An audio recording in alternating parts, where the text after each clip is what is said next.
Astaghfirullah. Assalamualaikum warahmatullahi wabarakatuh. Alhamdulillah wassalatu wassalamu ala Rasulillah wa ala alihi wa sahbihi wa mawalah wa la hawla wa la quwata illa billahi wa ba'du. Alhamdulillah, segala puja dan puji hanya milik Allah subhanahu wa ta'ala. Salawat dan juga salam kita hadiahkan kepada Rasul kita Nabi besar Muhammad sallallahu alaihi wa ala alihi wasallam. Ma'asyiral muslimat yang dimuliakan Allah subhanahu wa ta'ala, alhamdulillah di pagi menjelang siang ini kita bisa duduk kembali untuk bertalabul ilmi, duduk di taman-taman sorga. Tak lupa kita tetap bersalawat kepada Nabi kita Nabi Muhammad sallallahu alaihi wasallam. Allahumma salli ala Muhammad wa ala alihi wa sahbihi wa man sara ala nahjihi ila yaumiddin. Kita lanjutkan kajian kita masih membahas jalan-jalan menuju surga. Dan kita masuk pada poin yang kedua.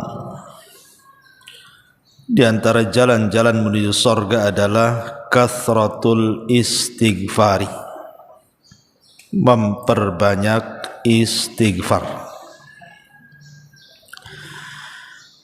Ma'asyiral muslimat yang dimuliakan Allah azza wa jalla, apa sih istighfar itu? Kita sering mengucapkan kalimat astaghfirullahaladzim, astaghfirullahaladzim. Apa makna astaghfirullahaladzim itu? Karena orang yang paham maknanya dengan orang yang tidak paham maknanya itu beda rasanya. Ada orang yang terus mengucapkan astaghfirullahaladzim, astaghfirullahaladzim. Ketika ditanya maknanya, ia hanya sebatas meminta ampun kepada Allah azza wa jalla. Maka kita akan kupas makna daripada astaghfirullahaladzim ini apa, ataupun lafad-lafad istighfar ini. Ma'asyiral muslimat yang dimuliakan Allah azza wa jalla, istighfar atau mengucapkan kalimat astaghfirullah itu memiliki dua makna. Karena istighfar itu kan diambil dari kata-kata mighfar. Mighfar itu kalau dalam dunia peperangan, di zaman Nabi SAW biasanya orang yang berperang itu selain menggunakan pakaian baju besi, maka kepalanya akan ditutup dengan helm besi. Dalam bahasa Arab helm besi itu artinya al-mighfar. Untuk apa fungsinya? Fungsinya tentu untuk melindungi kepala, kan gitu Bu, supaya kalau seandainya terkena senjata tidak langsung kena kepala, tapi kena penutup kepalanya dulu. Atau bahasa sekarang pakai helm lah gitu. Artinya ketika istighfar itu diambil dari kata-kata al-mighfar, berarti di sini ada dua makna ketika kita mengucapkan astaghfirullahaladzim itu. Pertama, meminta kepada Allah subhanahu wa ta'ala agar aib-aib kita itu ditutup, sehingga manusia tidak tahu dosa yang kita lakukan. Ini yang pertama.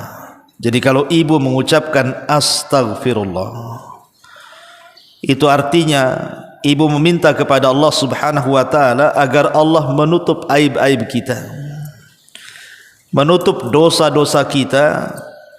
Cukuplah Allah dengan kita yang tahu, manusia tidak perlu tahu. Karena kalau seandainya aib kita terbongkar di hadapan manusia, itu membahayakan sekali. Betapa banyak orang-orang yang dulunya dimuliakan, belakangan dihinakan setelah tahu aibnya.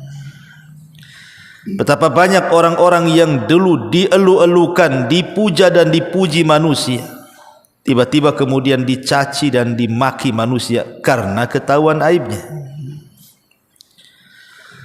Betapa banyak dulunya orang-orang yang dihormati, dimuliakan, akhirnya direndahkan. Kenapa? Karena dibuka aibnya. Maka orang yang dibuka aib itu menjadikan orang terhina, menjadikan orang rendah. Makanya kita meminta kepada Allah Subhanahu wa taala, karena dampak dibuka aib itu sangat-sangat merendahkan. Maka dengan memperbanyak astaghfirullahal azim, artinya kita meminta kepada Allah agar Allah menutup aib-aib kita di hadapan manusia. Karena demi Allah, Bu, saya, ibu atau siapapun,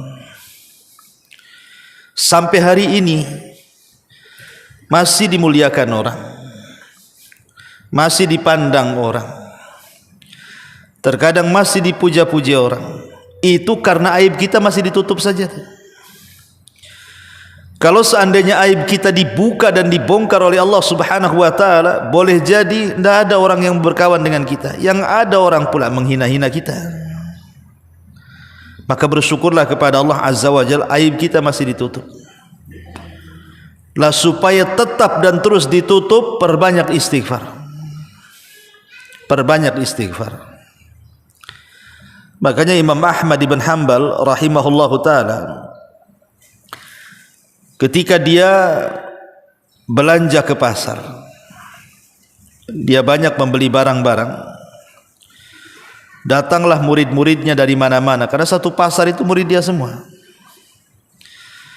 Akhirnya kemudian murid-murid Imam Ahmad ini meminta kepada sang imam untuk membawakan barang belanjaannya, dan mengatakan, ya imam, sudahlah, kau pulang bawa badan saja, biar barang-barang ini kami yang bawa. Kata Imam Ahmad, tidak ada hak kalian membawa barang-barangku, katanya. Kalian menghormatiku itu karena kalian tidak tahu aibku saja, katanya. Kalau kalian tahu aibku, kata Imam Ahmad, saya yakin kalian tidak menghargai aku. Pasti kalian akan meletakkan tanah di atas kepalaku. Lihat bagaimana tawadhu'nya sang imam ahli sunnah wal jamaah, Al-Imam Ahmad ibn Hanbal rahimahullahu ta'ala. Kata beliau, kalau kalian tahu aibku, tentu kalian tidak akan menghargai aku. Artinya kita masih dimuliakan itu karena masih ditutup aibnya. Maka bersyukurlah kepada Allah Subhanahu wa ta'ala. Dahulu di zaman Bani Israel, Bu, di zaman Nabi Musa. Tapi riwayat ini riwayat Israiliyat, riwayat lemah, tapi kita ambil ibrahnya sajalah. Jadi di zaman Bani Israel, Nabi Musa alaihi salam, satu hari terjadi pacaklik, tidak turun hujan tuh, sehingga kehausan. Akhirnya Nabi Musa alaihi salam membawa Bani Israel ke tanah lapang untuk melaksanakan istisqa, salat minta hujan. Lama Nabi Musa berdoa kepada Allah, langit pun tak kunjung-kunjung ada awan hitam. Makin cerah pula lah langit itu, tak ada tanda-tanda mau hujan.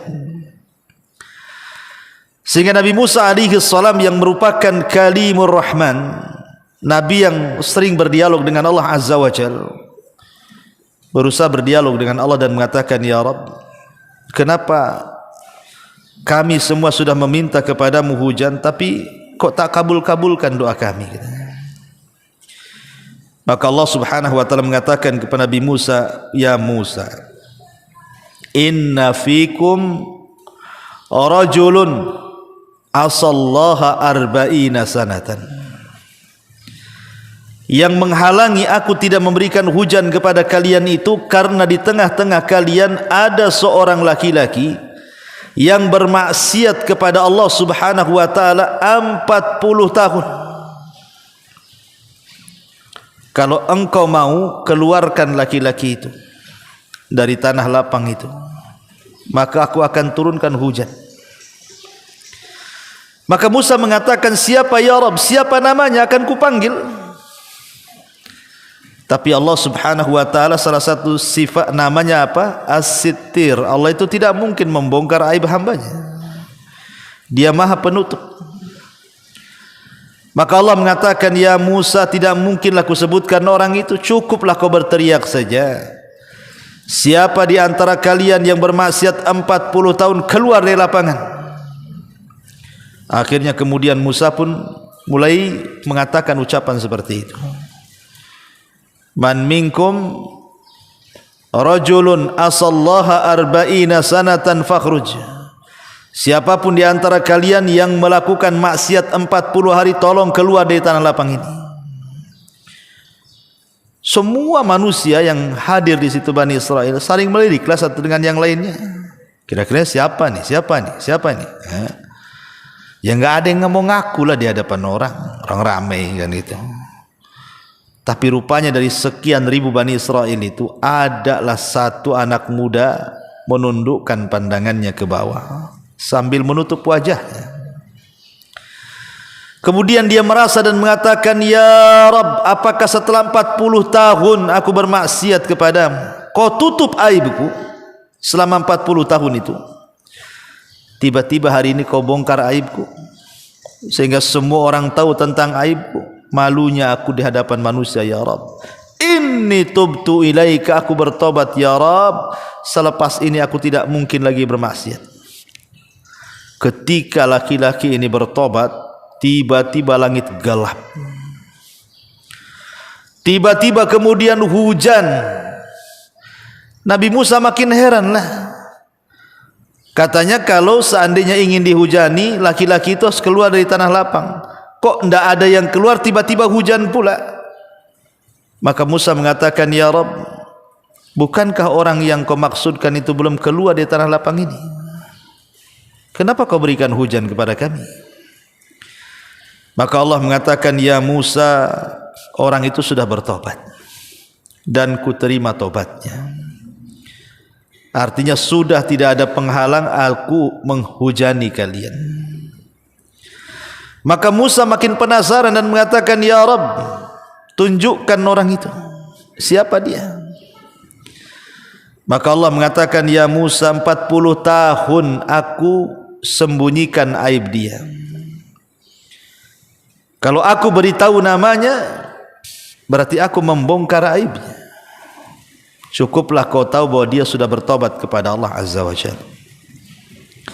Memang kisah ini kisah Israiliyat, dilemahkan para ulama, tapi ibrahnya lihat ya, bahwa Allah Subhanahu wa taala menutupi aib orang ini selama 40 tahun. Orang tidak tahu.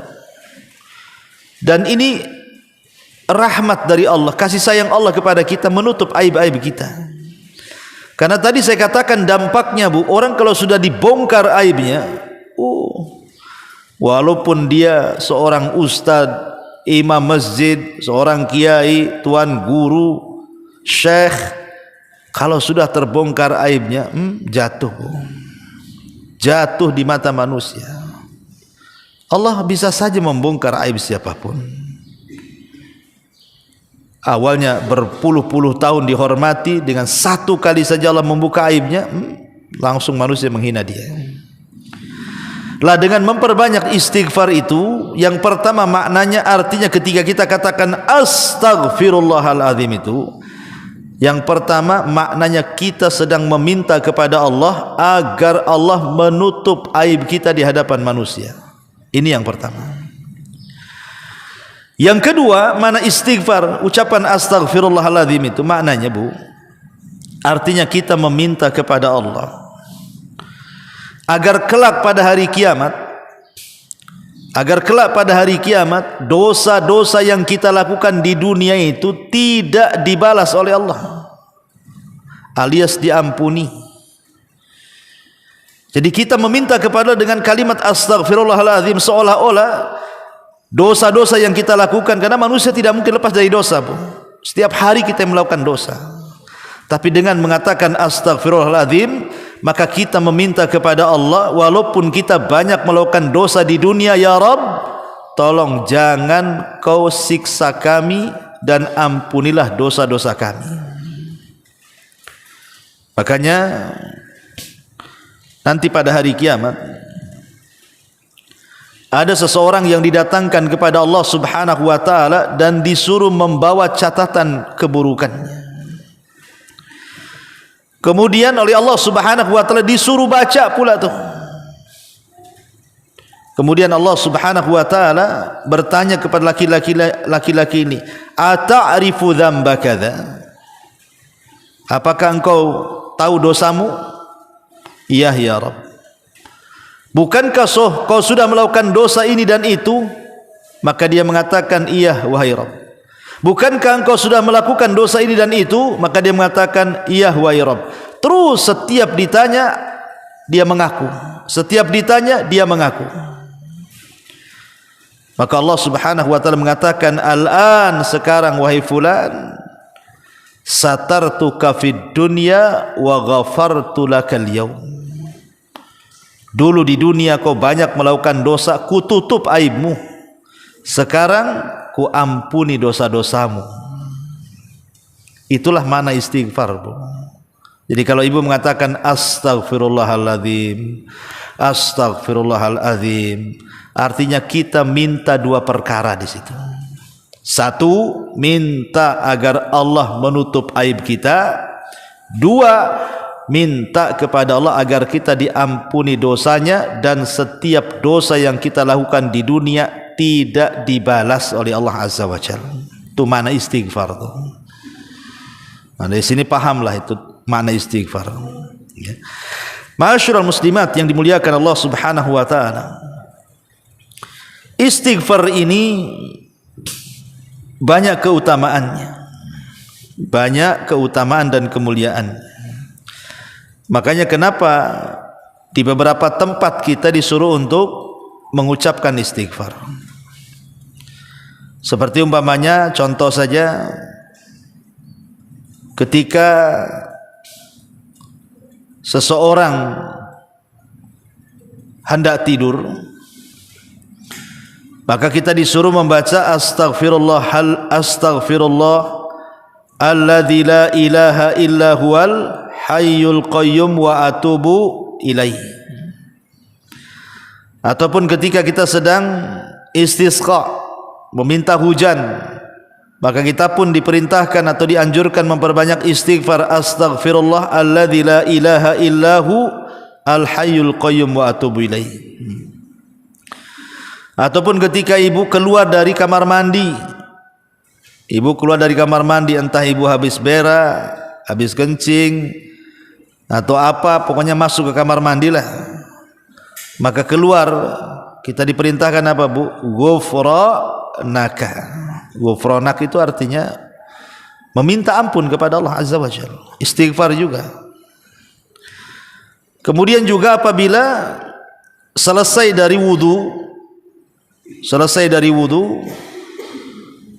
ataupun ibu selesai bermajlis, maka kita disunahkan untuk membaca apa? Subhanakallahumma wa bihamdika asyhadu an la ilaha illa anta astaghfiruka wa atubu ilaih.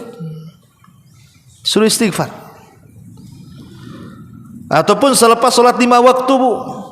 Yang sudah saya jelaskan ibu, kalau habis salat 5 waktu, salat wajib, pertama kali setelah salam dibaca apa? Astaghfirullahaladzim, astaghfirullahaladzim, astaghfirullahaladzim, 3 kali. Ataupun ketika ibu masuk ke masjid, maka juga dianjurkan rabbighfirli dzunubi waftahli abwaba rahmatik. Ataupun ketika ibu melihat ada orang yang meninggal, maka kata Nabi SAW, istaghfiru li akhikum, beristighfarlah untuk saudara kalian. ataupun ketika menjawab orang yang bersin, yarhamukallah wa yaghfirullahu lana wa lakum, ataupun istighfar juga dibaca ketika di waktu sepertiga malam akhir, ketika Allah Subhanahu wa taala berfirman kepada hamba-hambanya, man yastaghfiruni faaghfirullah, siapapun yang meminta ampun kepadaku ku ampuni. Maka kita dianjurkan memperbanyak istighfar di sepertiga malam akhir. Dan banyak lagi tempat-tempat yang diperintahkan kita untuk mengucapkan istighfar.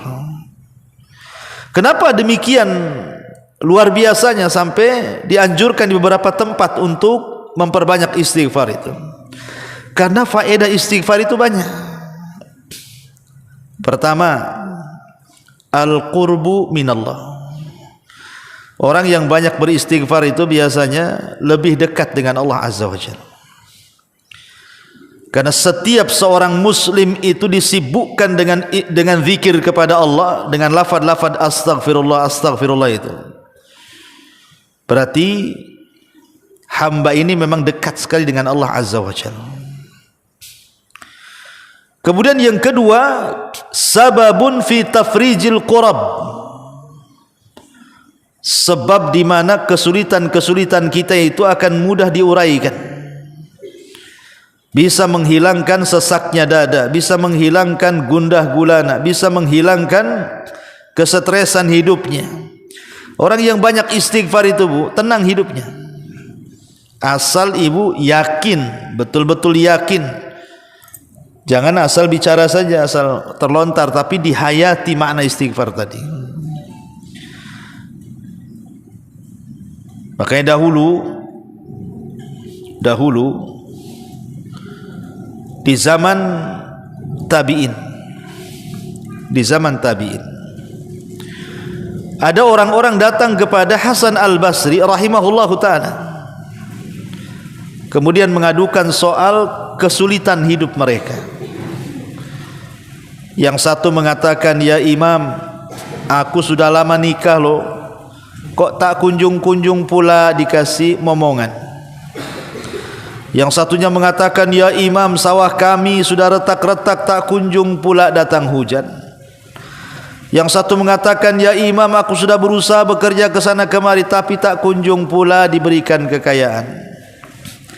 Maka Imam Hasan Al-Basri hanya memberikan jawaban dengan satu jawaban untuk 3 soalan.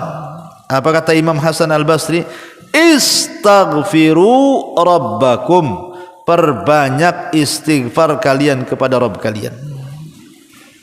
Jadi orang-orang mengatakan, ya Imam, yang satu pengen punya momongan, kenapa disuruh banyak istighfar? Yang satu pengen hujan, kenapa disuruh banyak istighfar? Yang satu pengen kekayaan, kenapa kau suruh istighfar? Apa tidak ada lagi jawabannya?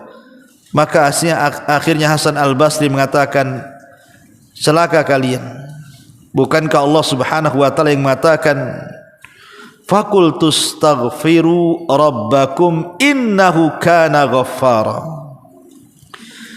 yursilis samaa 'alaikum midrara wa yumdidkum bi amwalin wa banin wa yaj'al lakum jannati wa yaj'al lakum anhara.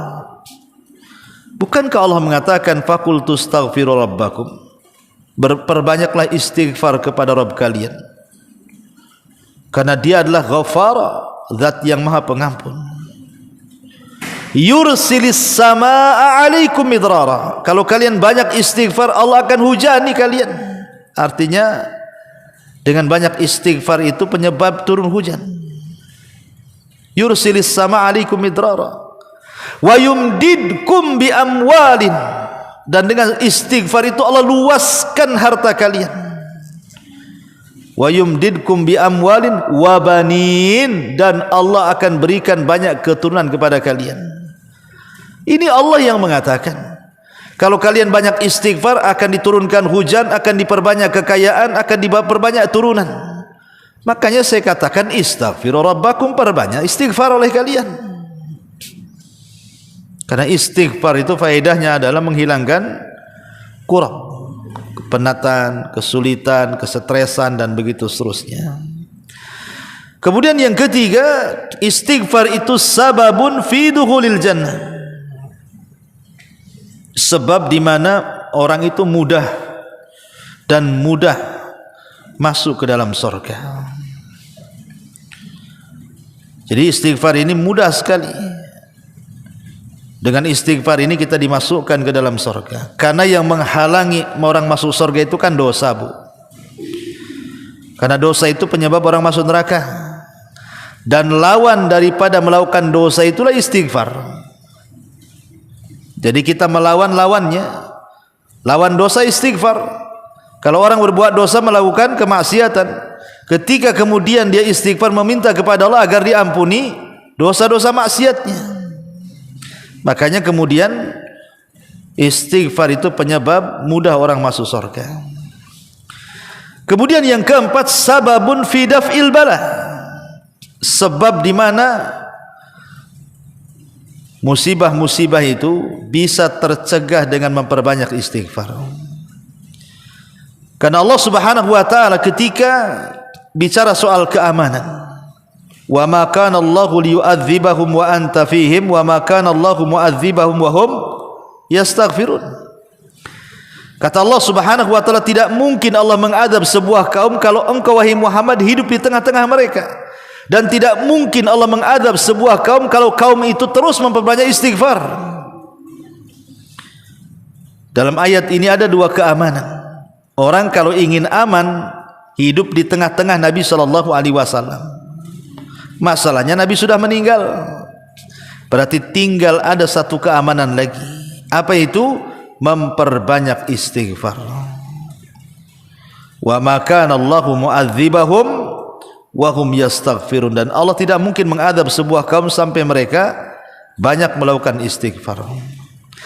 Kemudian yang kelima, yu'addul istighfar naw'an min anwa'il ibadati allati yataqarrabu bihal abdu ila Allah. Jadi istighfar itu dikategorikan jenis-jenis ibadah yang dengan itu kita mudah berhubungan dengan Allah Subhanahu wa taala. Kemudian juga yang nomor 6, inzalul amtar wal arzak in anil ibad. Dengan memperbanyak istighfar itu menyebabkan turunnya hujan dan turunnya rizki yang banyak kepada kita. Dan juga salah satu manfaatnya adalah Allah berikan kesehatan dan kekuatan badan. Terkadang Bu, kita ini menjadi sehat dan kuat itu terkadang menyandarkan pula kepada sebab. Beli vitamin banyak-banyak, konsumsi vitamin banyak-banyak, beli obat banyak-banyak, telan, ya kan? Kebanyakan kita begitu kalau ingin sehat seperti itu, atau olahraga gitu ya. Dia lupa bahwa ada perkara yang lebih hebat dibandingkan minum pil, makan vitamin, ya. Apa itu? Istighfar. Istighfar ini bisa menambah kekuatan dan kesehatan badan, karena Allah yang mengatakan wa yazidkum quwwatan ila quwwatikum.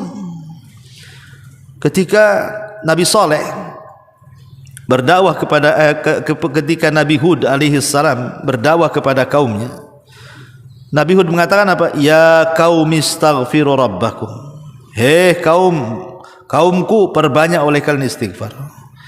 Kemudian kata Nabi Hud, manfaatnya apa? Wa yazidkum quwwatan, karena sebab istighfar itulah akan menambah kekuatan kalian.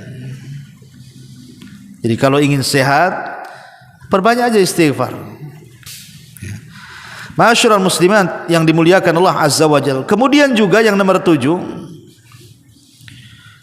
man'u nuzulil masaibil lati qad tusibul insan,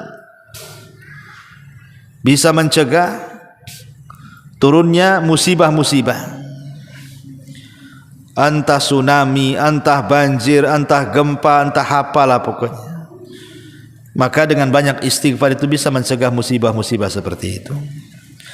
Kemudian yang nomor 8, sababun fis syifa, sebab kesembuhan. Jadi istighfar itu bisa jadi obat. Kemudian yang nomor 9, istihqaq wa nailu rahmatillahi azza wa jal fid dunya.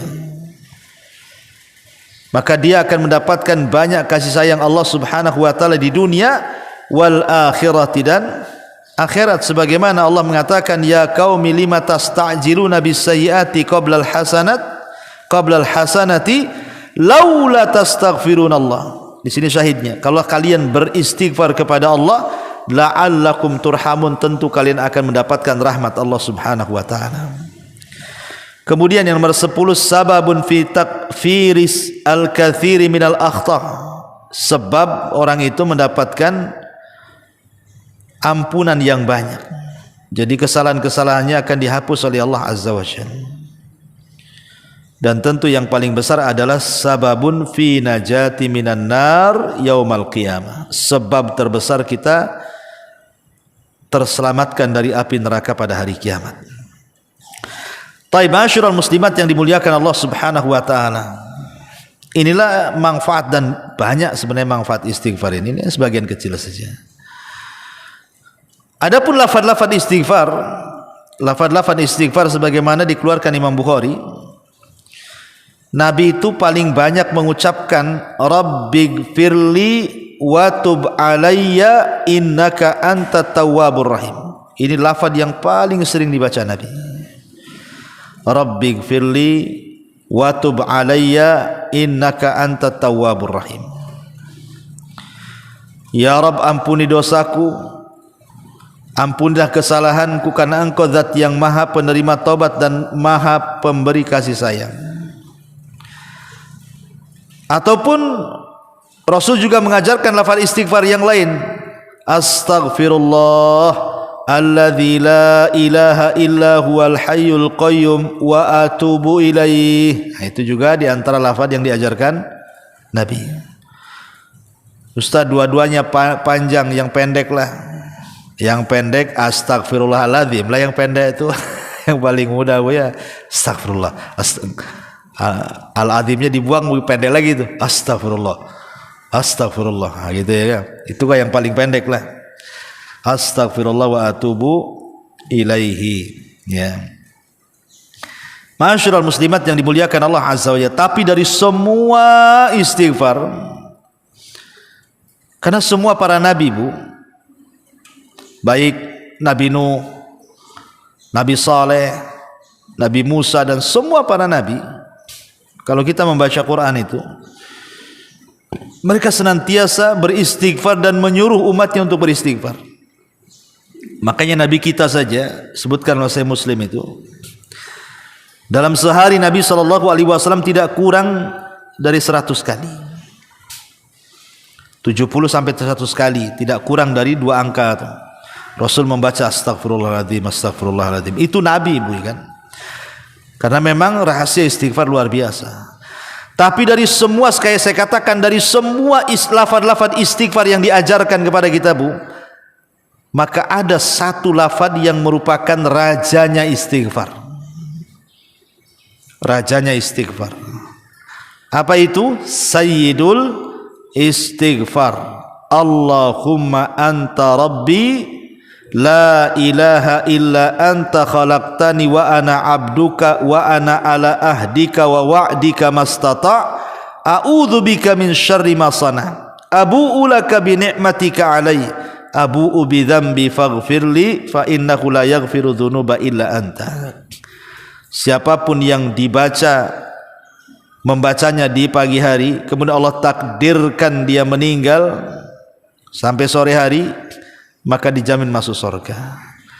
Kalau dia baca di sore hari, Allah takdirkan dia meninggal sampai pagi, maka dipastikan masuk surga. Ini sayyidul istighfar. Ya Allah, Engkau adalah Tuhanku, tidak ada sesembahan yang berhak kecuali Engkau. Engkau yang menciptakan aku, sedangkan aku adalah hamba-Mu, dan aku di atas ikatan janji-Mu, dan akan menjalankan dengan semampuku. Aku berlindung kepadamu dari segala kejahatan yang telah aku perbuat. Aku mengakuimu atas nikmat-nikmatmu terhadap diriku. dan aku mengakui dosa-dosaku kepadamu, maka ampunilah aku, sesungguhnya tiada yang mengampun segala dosa kecuali Engkau ya Rabb. Luar biasa isinya Sayyidul Istighfar. Makanya kenapa kemudian keutamaannya luar biasa. Ma'asyiral muslimat yang dimuliakan Allah Subhanahu wa taala. Sebagian ulama membahas kalau seandainya seseorang itu melakukan dosa, kemudian dia mengucapkan astaghfirullahaladzim, apakah dosanya semata-mata mengucapkan astaghfirullahaladzim itu langsung diampuni? Maka ulama mengatakan tidak langsung diampuni, Bu, sampai dia betul-betul meninggalkan dosanya. Sebab kalau seandainya dia melakukan dosa, kemudian dia istighfar, kemudian melakukan dosa yang sama, kemudian istighfar, dan begitu terus, ini namanya talaub, main-main namanya, main-main dengan taubat namanya. Jadi istighfar yang seperti ini tidak ada manfaatnya. Makanya ulama mengatakan al istighfaru ma'al israr taubatul kadzdzabin. Beristighfar tapi dia pun melakukan terus dosa yang sama, itu taubatnya para pendusta, Bu. Itu taubatnya para pendusta. Makanya sebagian para ulama seperti yang dikatakan oleh Al-Hafidh Ibnu Hajar rahimahullahu taala, ya, beliau mengatakan ketika Allah Subhanahu wa taala mengatakan walam yusirru ala ma fa'alu, ay isyaratun ila anna min syarti qabulil istighfari an yaqla al mustaghfir anidz dzambi wa illa fal istighfaru bil lisani ma'at talabbusi bidz dzambi kat talaubi. Kata Al-Hafidz Ibnu Hajar rahimahullahu taala, walam yusirru ala ma fa'alu, ketika Allah mengatakan dan mereka tidak terus-terusan melakukan dosa, kata Al-Hafidz Ibnu Hajar, di sini ada isyarat bahwa diterimanya istighfar seseorang itu ketika selesai melakukan dosa kemudian dia istighfar adalah harus melepaskan dosa-dosanya, berhenti dari dosa. Kalau tidak, percuma saja. Ibu sambil gibah, astagfirullah, gibah terus, jadi lisan ibu astagfirullah tapi diselingi dengan gibah, Bu. Oh ya tahu nggak si anu, astagfirullahaladzim. Iya tahu. Kenapa itu? Astagfirullahaladzim. Tapi terus diselang-seling, Bu, gibah istighfar, gibah istighfar. Ibu lagi ngapain, Bu? Nyelang-nyeling istighfar dengan gibah tuh. Itu namanya talaub, main-main, ya. Jadi kalau istighfar itu artinya berhenti dari dosa, ya sudah berhenti. Kalau nanti suatu hari kemudian terjerumus karena nafsu kita, istighfar lagi. Ya, umpamanya ada seseorang pegang botol minum khamar gitu, bukan? Satu teguk astagfirullahaladzim, neguk lagi astagfirullah. Ngapain itu kok orang neguk khamar kok diselingi dengan istighfar pula? Jadi istighfar seperti ini namanya taubatul kadzdzabin, namanya taubatnya para pendusta, atau disebut talaub, kata Al-Hafidz Ibnu Hajar itu. Jadi istighfar saja tidak cukup, maksudnya ucapan astagfirullah saja tidak cukup menghapuskan dosa-dosa orang yang melakukan dosa sampai betul-betul dia taubatan nasuha. Karena istighfar itu kan iklan saja, memberitahu bahwa saya akan bertobat. Kalau betul-betul bertobat itulah disebut taubatan nasuha, menjauh dari dosa, berazam tidak melakukannya, menyesal dan begitu seterusnya dari syarat-syarat tobat itu kan, Bu, ya. Tetapi secara zatnya istighfar itu manfaat, Bu. Karena kan istighfar tidak mesti ibu melakukan dosa kan. Istighfar kan bisa dijadikan zikir. Bisa dijadikan zikir ketika ibu banyak ada masalah, astagfirullah, astagfirullah, astagfirullah. Enggak ada masalah pun astagfirullah, astagfirullah. Bisa jadi zikir dan itu manfaatnya besar. Salah satunya apa? Dari segi makna istighfar saja kita sudah bisa rasakan manfaatnya. Pertama, aib kita ditutup. Yang kedua, dosa-dosa kita tidak akan diazab. Luar biasa dari segi maknanya saja istighfar itu. Wallahu a'lam. Ini di antara jalan menuju surga adalah kathratu al istighfar, memperbanyak istighfar. Baik, sampai di sini. Kalau yang bertanya silakan. Iya.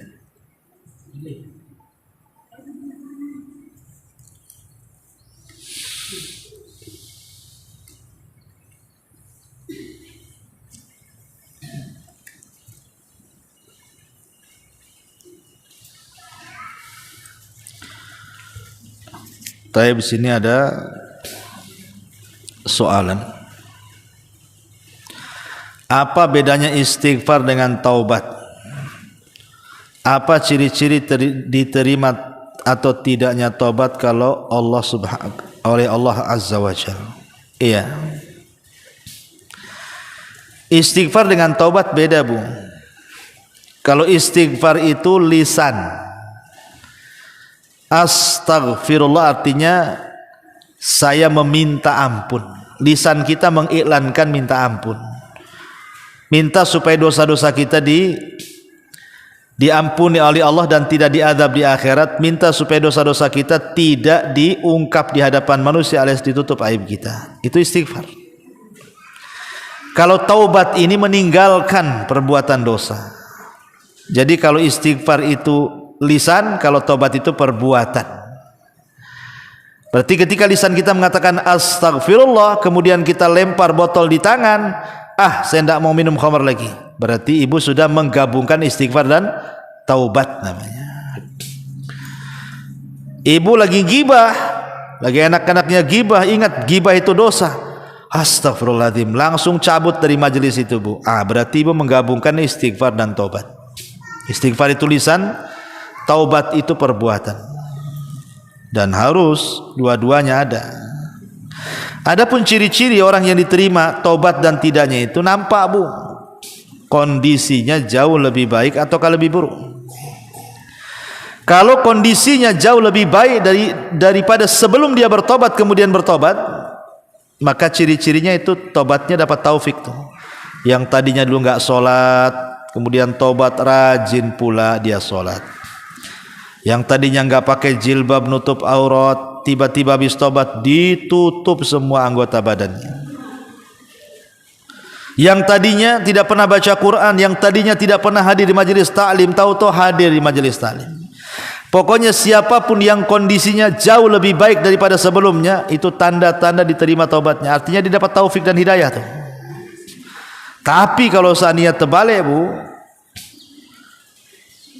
kondisinya makin buruk gitu ya. Biasa durasi gibah itu sejam, ini 1 hari. Ini kan repot nih. Kok ditambah durasinya? Biasa gibah cuma sejam aja, Bu. Makin sehari, ini makin buruk lah, Bu. Cemana pula mau diterima dosanya kan? Ya, jadi kalau kondisinya lebih buruk, ini bahaya. Ya, berarti tidak diterima tuh dosanya. Itu saja yang nampak, Bu ya. Wallahu a'lam. Kemudian bagaimana hukum bersumpah palsu dan bagaimana cara bertobatnya, adakah syarat-syarat khusus? Iya, bersumpah palsu hukumnya tidak boleh.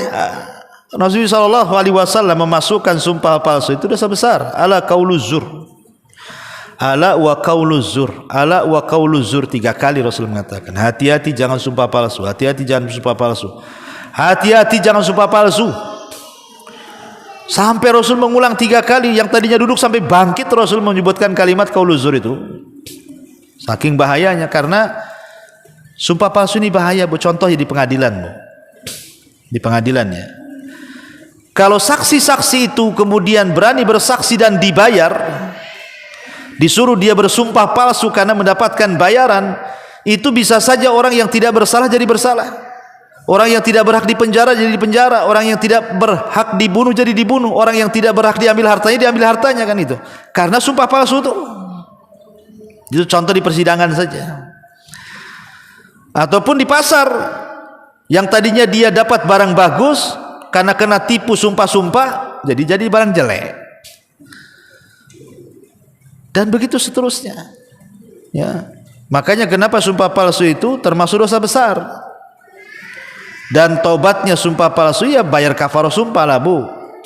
Kalau dia mau menghindari kafarah sumpah, ya kasih makan berpuasa 3 hari atau kasih makan 10 fakir miskin. Itu kafarah sumpahnya.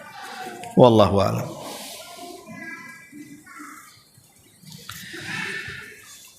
Taib, kalau enggak kita tutup. Subhanakallahumma bihamdika asyhadu an la ilaha illa anta astaghfiruka wa atubu ilaik. Allahu ta'ala alam. Assalamualaikum warahmatullahi wabarakatuh.